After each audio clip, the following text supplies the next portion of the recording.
Hello everyone, Jason Olea back here again, and today we're going to be talking about these 4 conceptual arts of the new additional dinosaurs in Jurassic World Dominion. Now, we know that Sam Neill had confirmed the appearance of a Giganotosaurus, but 3 other main dinosaurs, while we have seen glimpses of them in some set photos, most notably the Dynamicus, we here now get what they are most likely going to look. These are their apparently finalized versions in the movie.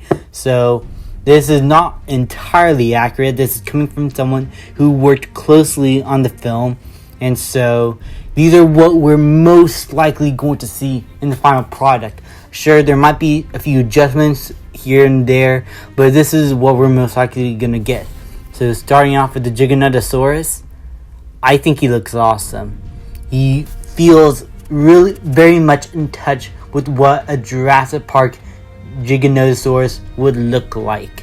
I really love the colorations. It reminded me of a lot of the Lost World Jurassic Park T-Rexes in terms of the coloration, but it's definitely utilized much differently here. Definitely is a big theropod. It looks more like a natural dinosaur instead of a hybrid, which in my opinion is refreshing to go back to these old dinosaur designs and not go back to any more hybrids. Because while I do think the hybrid idea worked well within the first 2 films for the story they're telling, I want to personally just go back to regular dinosaurs completely. And so here we are back, and I think this looks great. So I cannot wait to see what he might look like in the film. I think he's going to look much better than what we see here. So that's something I'm looking forward to. On to the Pyro Raptor. This is definitely much more in line with the feathered dinosaurs that paleontologists like to go on and on about. How dinosaurs were covered in feathers, how they're not like these lizard creatures that we see in movies. This is going more of that direction. In my opinion, I'm open to the idea. I think this Pyro Raptor looks beautiful. I love the colorations in the feathers. I think it looks unique, and I feel like it's going to be a standout dinosaur in the movie. So I like how they're doing the feathered idea now, so it could like stand out and give paleontologists something to admire while they watch a pretty inaccurate, what they call inaccurate depiction of dinosaurs. But also, it is also a big risk because, as we've seen in Jurassic Park 3, they have faintly tried out feathers. If you saw with the designs of the Jurassic Park 3 male velociraptors, they had quills on the top of their head.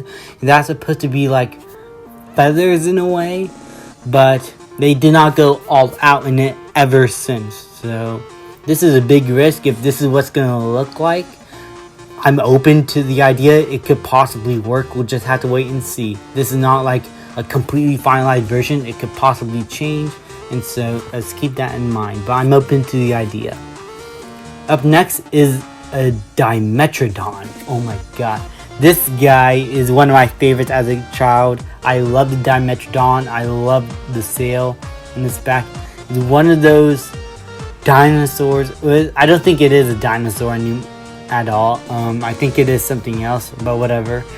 Maybe it. I lost my paleontological self that had been left in my childhood. I need to get that back. But anyway, back to the topic. The Dimetrodon. I like the idea of the colors, but something about the way it's used, like maybe it's just because it's a concept version, is probably why it doesn't look as good. Maybe it'll look better once it's on screen if the Dimetrodon makes an appearance, because good lord, the Jurassic World series is known for cutting out dinosaurs. But from what I see here, it looks fine. I just gotta wait and see if it does make an appearance in the movie.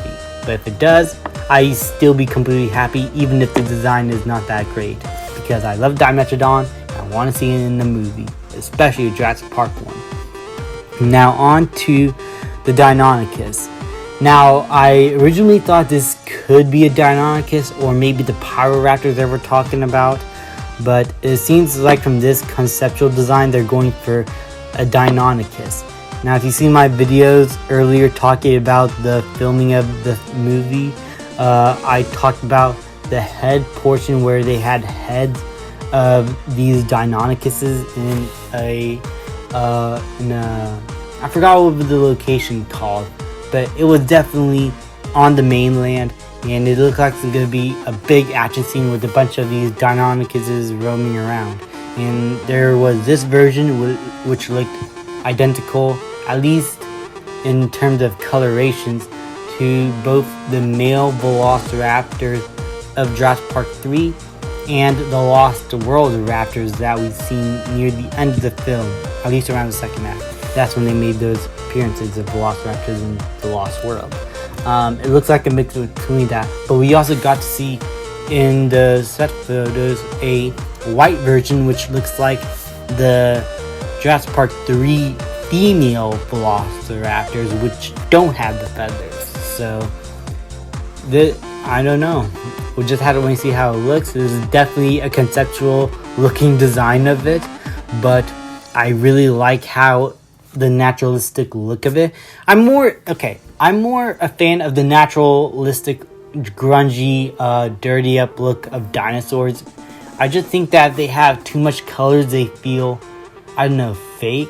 Like with the Dimetrodon and the Pyro Raptor. Though the Pyro Raptor I can understand more with the Dimetrodon since it had no feathers. It looked weird. But overall, I just say, despite little bits of nitpicks, I think these might end up looking better if it's on screen. So, especially the Giganotosaurus. I'm calling it what Sam Neill called it, the Giganotosaurus. But overall, despite my little gripes here and there, I think these are pretty good designs, and I cannot wait to see how they're portrayed in the movie. Thank you guys so much for watching. Please like, subscribe, comment, and I will see you guys next time.